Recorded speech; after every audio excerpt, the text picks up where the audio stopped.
저와 여러분이 믿음 생활하면서 항상 피해야 할 자세가 극단에 처하는 태도입니다. 어떤 성도님은 모든 것을 하나님께 맡겼다 이렇게 말하면서 아무런 행동을 하지 않아요. 또 반대로 어떤 사람은 하나님 잠깐만 기다려 주시고요, 제가 먼저 내가 할 수 있는 거 다 할 테니까 그리고 하나님이 내가 한 것에 따라서 보답해 주시기를 바랍니다. 이러한 태도가 있어요. 하나님께 모든 것을 맡겼으니까 하나님께서 다 알아서 해주시겠다. 그러니까 단지 기도만 하자. 맞는 말인데 또 틀린 말이에요. 우리가 그렇잖아요. 아프면은 약을 먹고 그리고 기도를 해야죠. 약도 먹지 않았고 기도만 한다고 해서 그것이 낫기를 바라는 그 마음은 어떻게 보면 한 극단으로 치우치는 믿음의 태도예요. 그래서 그 전에 어떤 성도님 보니까요, 몸이 아프고 어디든지 병이 나면은 이건 무조건 다 마귀가 주는 거래요. 마귀가 와서 아프게 하는 거예요. 그래서 기도만 하면 다 낫는다는 거예요.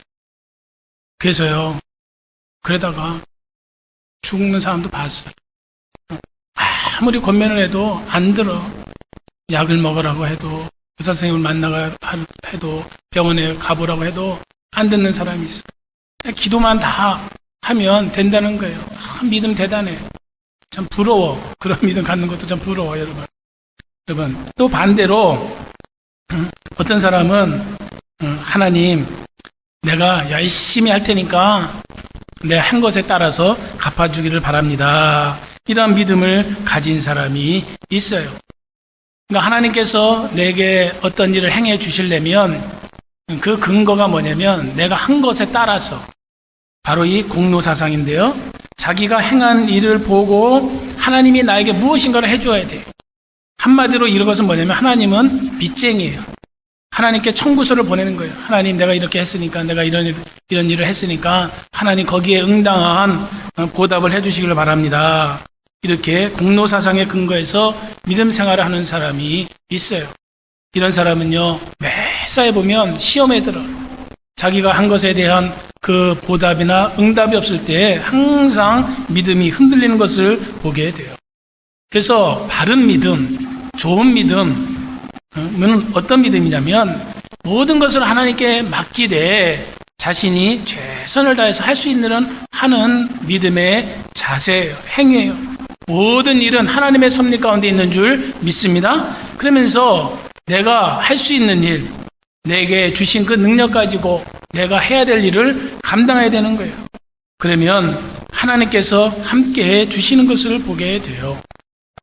자, 여러분이 항상 이 믿음의 생활에 있어서 이 신앙의 밸런스를 잘 유지해야 돼요. 한쪽으로 치우치려고 하는 그러한 것에 대해서 항상 우리가 경계를 해야 돼요. 저와 여러분이 지금 룻의 이 삶에 대해서 살펴보고 있어요. 정말 가난하고 남편이 있고 자식도 없고 아무것도 없는 그냥 불쌍하고 가련한 한 여인, 그 룻의 인생에 하나님께서 어떻게 함께 해주시고 어떠한 축복을 주시는지 우리가 살펴보고 있어요. 오늘은 한마디로 시어머니 나오미가 며느리 룻의 결혼 뭐라고 할까요? 결혼 추진하는 일, 며느리 시집은 좀 그렇죠? 재혼을 성공시키기 위해서 이렇게 무슨 일을 행하고 있는지에 대해서 우리에게 보여주고 있습니다. 그래서 이 룻기는 1장, 2장, 4장은 하나님께서 어떻게 우리의 삶에, 룻의 삶에 역사하시는지, 룻을 향해서 어떤 계획을 갖고 계시고 어떻게 그 이제 축복을 예비해 놓으시고 준비해 놓으신지에 대해서 우리에게 보여준다고 한다면, 이 3장은 룻의 역사예요. 하나님이 예비해 놓으신 축복을 어떻게 자기의 것으로 만드는지에 대해서 보여주는 것이 룻기 3장의 이야기예요. 사랑하는 성도 여러분, 하나님은 우리 각자를 향한 계획을 갖고 계시고 우리를 향해서 예배해 놓으신 축복이 있는 줄 믿습니다. 나를 향한 축복이 있다는 것을 항상 기억해야 돼요. 항상 여러분, 하나님의 축복은 제가 이렇게 볼 때 정말 내가 어렸을 때 받는 축복이 있고 또 청년 때 받는 축복이 있고 장년이 돼서 노년이 돼서 우리가 그 삶의 여정마다 보면 하나님께서 나를 향해서 예배해 놓으신 그 축복들이 있어요. 그 은혜들이 있어요. 그 축복을 저와 여러분이 이제는 나의 것으로 만들어야 돼요. 하나님이 예배해 놓으신 그 축복을 나의 것으로 만들 수 있는 믿음의 사람들이 되기를 부탁을 드립니다. 여러분들이 그랬잖아요. 지금까지 믿음 생활에 오면서 내가 이전에 받았던 그 축복이 있고 또 지금 누리고 있는 축복이 있고 앞으로 내가 받을 축복이 있다. 여러분 믿으십니까? 정말 나를 향한 하나님의 놀라운 축복이 예비되었다고 믿으시기를 바랍니다. 그 믿음 가지고 우리가 한 걸음 믿음의 길을 걸어가야 그 축복이 나의 축복이 되는 거예요. 그냥 가만히 있는다고 해서 세월이 가면서 하나님의 축복이 내게 임해지겠지, 그것이 아닌 거예요.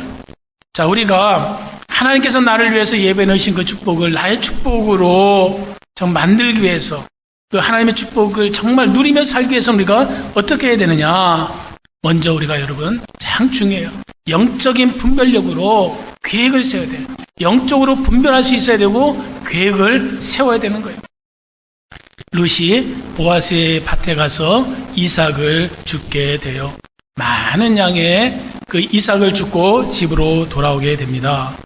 시어머니가 그 룻이 양식을 이제 걷어서 온 것을 보니까 자기가 기대한 것보다 더 훨씬 많은 거예요. 이게 무슨 일이냐? 너 오늘 어느 집에서 이 이삭을 주었느냐? 예, 보아스의 밭에서 오늘 일을 했습니다.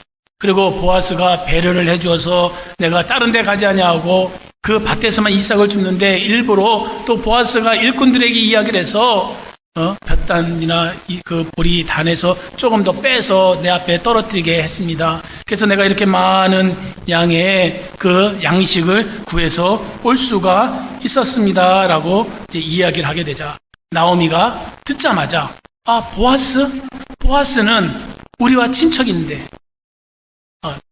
정말 네가 가서 일한 그 집은 우리와 친척 관계에 있는 아주 가까운 사람의 집이다. 그러니까 이 이야기를 듣자마자 시어머니 나오미가 가만히 생각을 하게 돼요. 보통 여러분 이 보리나 이삭을 추수를 그때 당시에는 4월 중순경에 했어요. 4월 중순경에. 그리고 밀추수는 이제 2주 후나 3주 후인 4월 말이나 5월 초에 했어요. 그러니까 지금 룻이 보아스의 밭에 나가서 이제 이삭을 거두던 그때부터 얼마간의 시간이 있느냐면 2주에서 3주의 시간이 있어요. 매일같이 이제 룻은 이 나오미의 밭에서 양식을 거둘 수 있는 시간을 가지게 되었어요. 보아스가 책임져 준다고 했어요. 다른 데 가지 마라. 우리 밭에서만 네가 충분히 이삭을 줍도록 배려해 주겠다. 그 이야기를 들었던 이 시어머니 나오미는 이게 무슨 일인가? 어떻게 된 일인가? 어떻게 나의 며느리가 보아스의 밭에 가서 이렇게 일을 하게 되고 거기에서 이삭을 주우면서 또 보아스의 그 배려를 받게 되는가? 근데 마침 또 보아스는 우리의 친척이 아닌가? 그러면서 곰곰이 생각을 하기 시작하는 거예요. 룻은 생각해 보세요, 여러분. 룻은 지금 보아스와 결혼하겠다고 하는 마음이 없어요. 계획을 세우지 않아요. 누가 이 일어나고 있는 지금 며느리의 삶에서 일어나고 있는 일들을 누가 지금 보고 있어요? 시어머니 나오미가 판단하고 있다는 거예요. 이게 어떻게 된 일인가? 지금 항상 여러분 기억해야 돼요. 우리의 삶에서 일어나는 일들은 그냥 일어나는 일이 아닌 거예요. 우연히 일어나는 일은 없어요. 다 하나님의 계획과 섭리 가운데 일어나는 거예요. 그래서 영적인 눈으로 지금 나오미가 이 상황을 바라보고 있는 거예요. 해석하고 있는 거예요.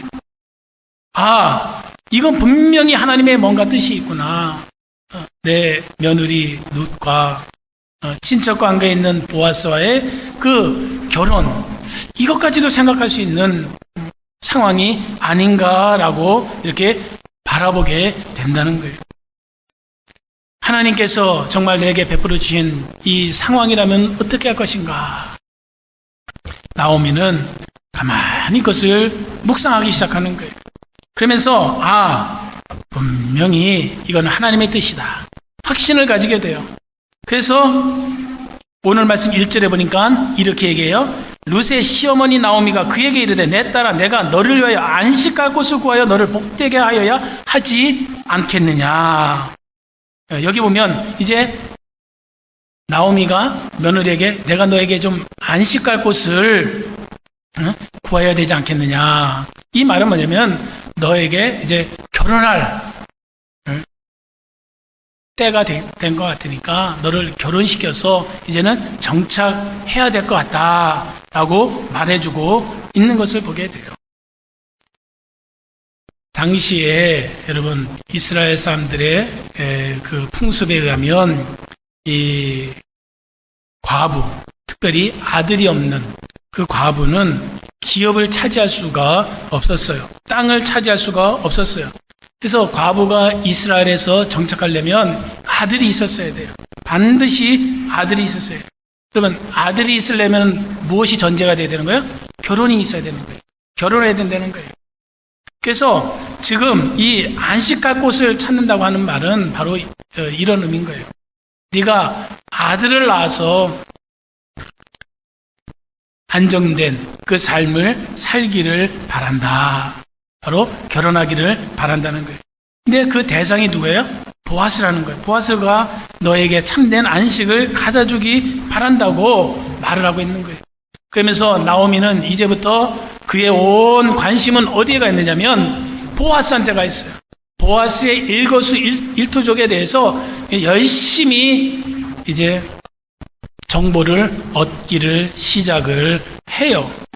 가만히 생각해 보니까 이제 좀 있으면 타작마당에서 거둬두었던 모든 이삭과 밀을 갖다가 다 타작할 때에 그때 보아스가 그 자리에 참여할 것이다 라고 하는 정보를 입수하게 돼요.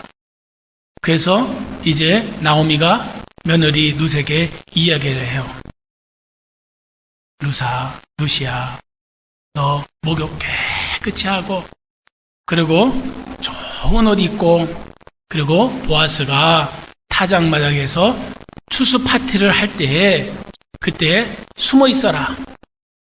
보이지 말고 숨어 있다가 피곤해서 잠잘 때에 그 보아스의 발치 위에 조용히 들어가서 누워 있어라 하고 계획을 세우고 며느리에게 이제 방법을 가르치게 돼요. 여기에서 목욕을 하고 기름을 바르고 의복을 입는 것은 이제 나는 더 이상 과부로서의 삶을 청산합니다. 나는 이제 결혼할 준비가 되어 있습니다. 라고 하는 것을 나타내는 행위였어요. 그리고 발치에 누우라고 한 것은 내가 어떤 성적으로 이 보아스를 접근해서 유혹하기 위한 그 행동이 아니고 노골적인 접근이 아니라 정말로 순수한 마음에서 접근한다는 것을 나타내기 위해서 여기에서 원래 히브리 언어인 발이라의 발이 아니라 발치라고 하는 단어를 쓰게 되는 것을 보게 돼요. 지금 나오미는 룻이 보아스의 밭에서 일을 하고 보아스를 만나고 그 보아스는 자기의 친척 관계이므로 친척 관계인 사람으로서 우리에게 기업을 물을 수 있는 자격이 있다는 것을 깨닫게 되고 이제 이 며느리를 보아스에게 시집 보내야겠다라고 하면서 계획을 세운다는 거예요. 우리의 삶에 있어서도 마찬가지예요. 우리가 믿음 생활하면서 모든 것을 하나님께 맡기고 나가는 것도 좋지만은 그러나 항상 먼저 내 나름대로의 계획을 가져야 돼요. 여러분 우리가 잘 아는 그 야곱 있잖아요. 야곱이 형의 장자권을 뺏어서 도망가게 돼요. 형으로부터 분노를 사게 돼요. 그래서 형의 낯을 피해서 20년 동안 삼촌 라반의 집에서 일을 하면서 거기에서 이제 결혼도 하고 많은 재물을 얻게 돼요. 20년 만에 이제 다시 고향 땅으로 돌아갈 때 그의 마음속에 두려움이 있었어요.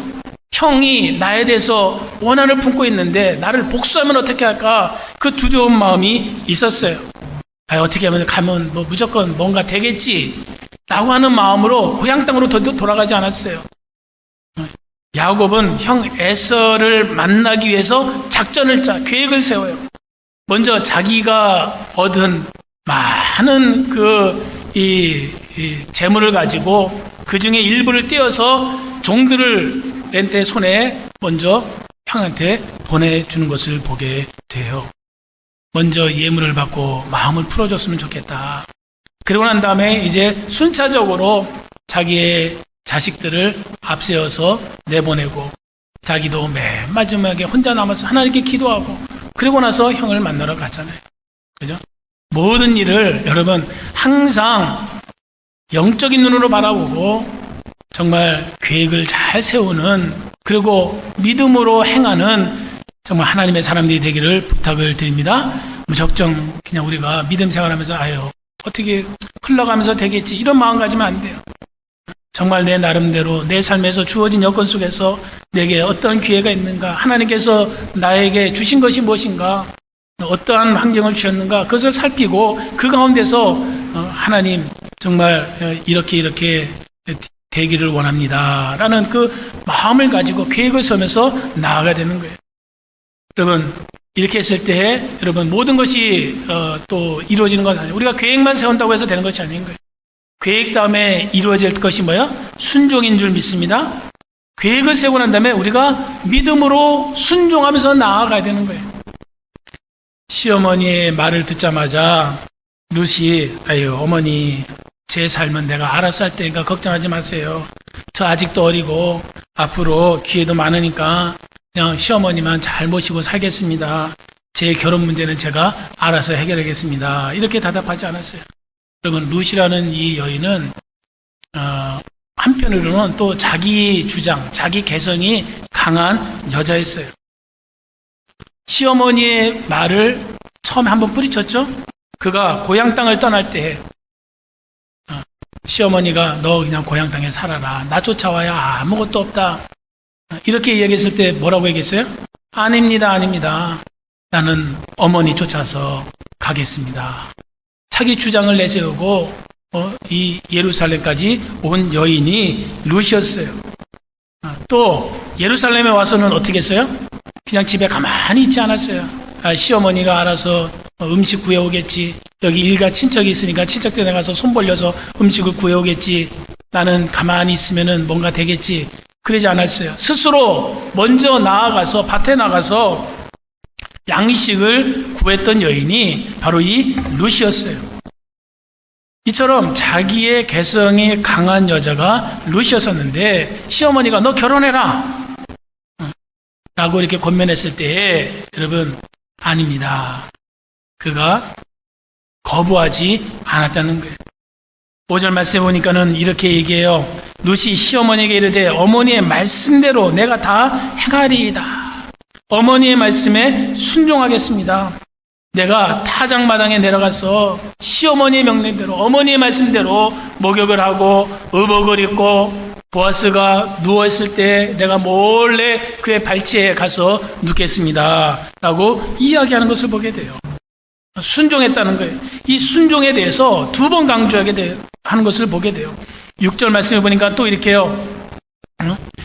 그가 타작마당으로 내려가서 시어머니의 명령대로 다 하니라. 5절에도 뭐라고요? 어머니의 말씀대로 내가 다 행하리라. 6절에서는 시어머니의 명령대로 다 행하리라. 여기서 보면 강조점이 어디 있느냐? 룻의 순종에 대해서 초점을 두고 있어요. 룻의 순종. 룻이 순종했다는 거예요. 자기의 모든 생각, 자기의 주장을 내려놓고 시어머니의 뜻에 순종했다는 거예요. 그랬을 때 룻이 보아스와 결혼하게 된 줄 믿습니다. 여러분, 하나님의 은혜, 하나님의 계획, 나를 향해서 예배해 놓으신 그 축복을 우리가 받기 위해서는 어떻게 되냐? 믿음으로 순종해야 된다는 거예요. 순종 없이는 안 되는 거예요. 순종을 통해서 하나님의 복을 누린 사람, 우리가 아브라함을 너무나 잘 알고 있잖아요. 하나님께서 아브라함에게 고향 땅 친척 떠나라고 했을 때 어떻게 했어요? 떠났어요. 100세에 얻은 아들 이삭을 바치라고 했을 때 바쳤어요. 아브라함의 그 인생의 삶에서 보면 순종해서 손해본 것 하나도 없어요. 다 순종함으로 그가 축복을 받게 된 줄 믿습니다. 여러분, 그렇기 때문에 저 여러분이 하나님께서 주시는 지혜와 능력 가지고 계획을 세우고, 그리고 그 계획 가운데 하나님께서 행하라고 할 때 정말 이때다, 지금 나아갈 때라 할 때는 나아가고 멈추라 할 때는 멈출 때 하나님의 은혜와 축복이 임하게 되는 줄 믿습니다. 항상 기억해야 돼요. 하나님의 뜻에 순종하는 것이 얼마나 중요한지 몰라요. 우리의 삶에 있어서. 여러분, 이제 시어머니의 말씀대로 이제 순종을 하게 돼요. 타작마당에 가게 돼요. 그래서 자기가 할 일을 다 해요. 그 다음에 중요한 것이 있어요. 많은 사람들이 이제 여기에서 이 단계에서 무너지고 넘어지고 하나님의 축복을 누리지 못하게 되는데, 그것은 뭐냐면 바로 기다림이에요. 기다리지 못해서, 여러분, 하나님 앞에 정말 기도하면서 계획을 세우고 또 하나님 말씀에 순종하면서 나아가는 것, 그것까지 잘하는데, 근데 한 가지, 많은 사람들이 축복을 누리지 못하는 그 삶이 어디에 있냐면 이 기다림에 있어 멈추게 돼요. 기다림을 위해서 놓치게 되는 것을 보게 돼요. 룻이, 여러분, 시어머니가 시킨 대로 다 행동을 했어요. 밤에 자는데 보아스가 뭔가 이상해, 느낌이 이상해. 그래서 깜짝 놀라 보니까 자기의 발치에 한 여인이 누워 있는 거예요. 보아스가 깨어보니까 너무나 놀라요. 그러면서 너 누구냐? 라고 물어보니까 룻이 이렇게 대답을 합니다. 9절 말씀해 보니까 8절 9절 읽어드리겠습니다. 밤중에 그가 보아스여 놀라 몸을 돌이켜본즉 한 여인이 자기 발치에 누워있는지라. 이르되 내가 누구냐 하니 대답하되 나는 당신의 여종 룻이오니 당신의 옷자락을 펴 당신의 여종을 덮으소서. 이는 당신이 기업을 물을 자가 됨이니이다 하니. 여기 보면 자기 자신이 이제 룻이라는 것을 밝히게 돼요. 그러면서 어떻게 하느냐? 청혼까지 해요. 보아스가 청혼하지 아니하고 룻이 먼저 청혼을 하는 것을 보게 돼요. 여기 보면 당신의 옷장을 펴 당신의 여종을 덮으소서. 이것은 한마디로 뭐냐면 나랑 좀 결혼해 주세요 라는 그 고백인 거예요. 청혼을 그렇게 한 거예요. 얼마나 멋있어요.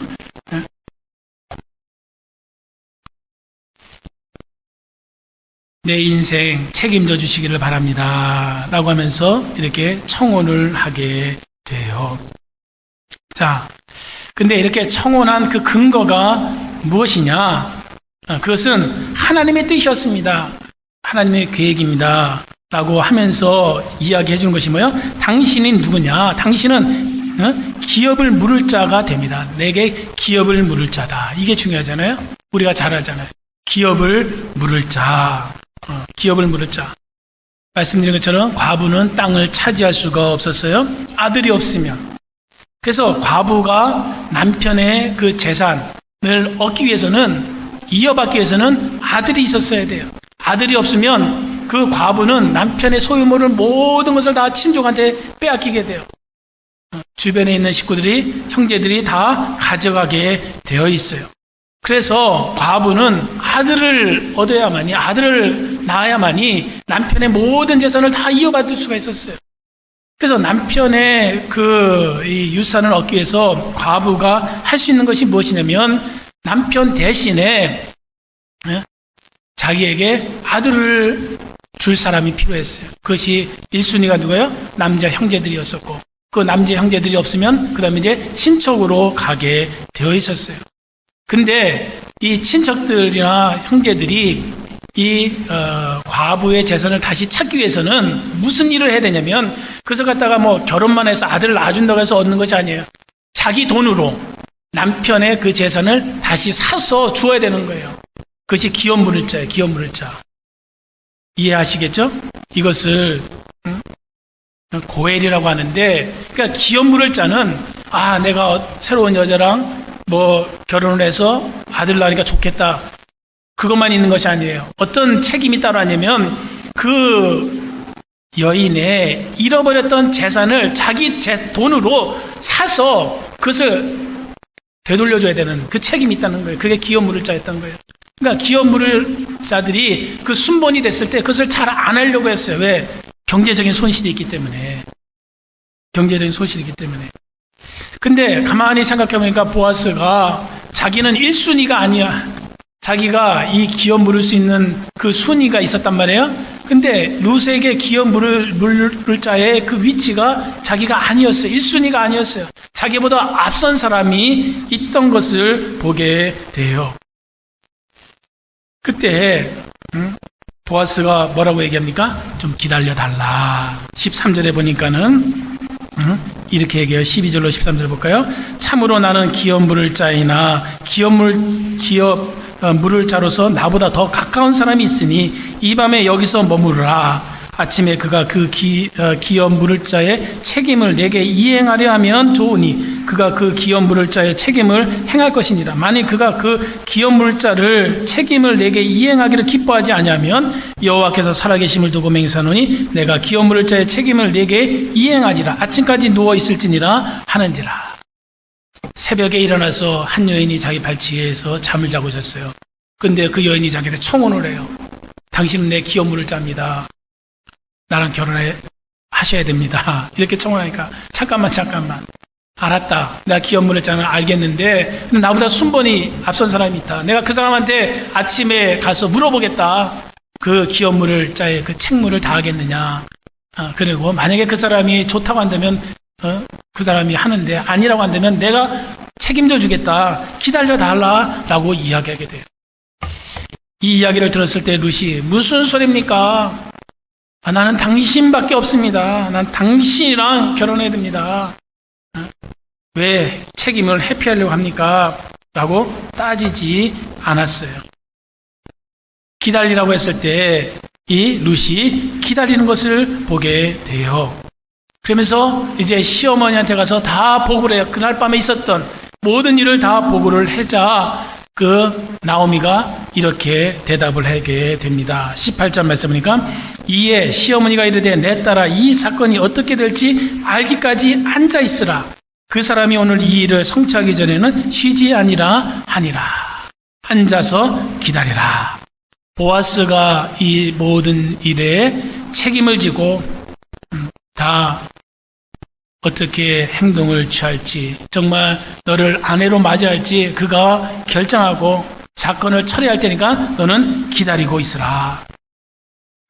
나오미는 며느리에게 끝까지 그 사람이 다른 사람을 무시하고 내가 너와 결혼하겠다 그렇게 확답을 받아오지 않느냐고 다그치지 않았어요.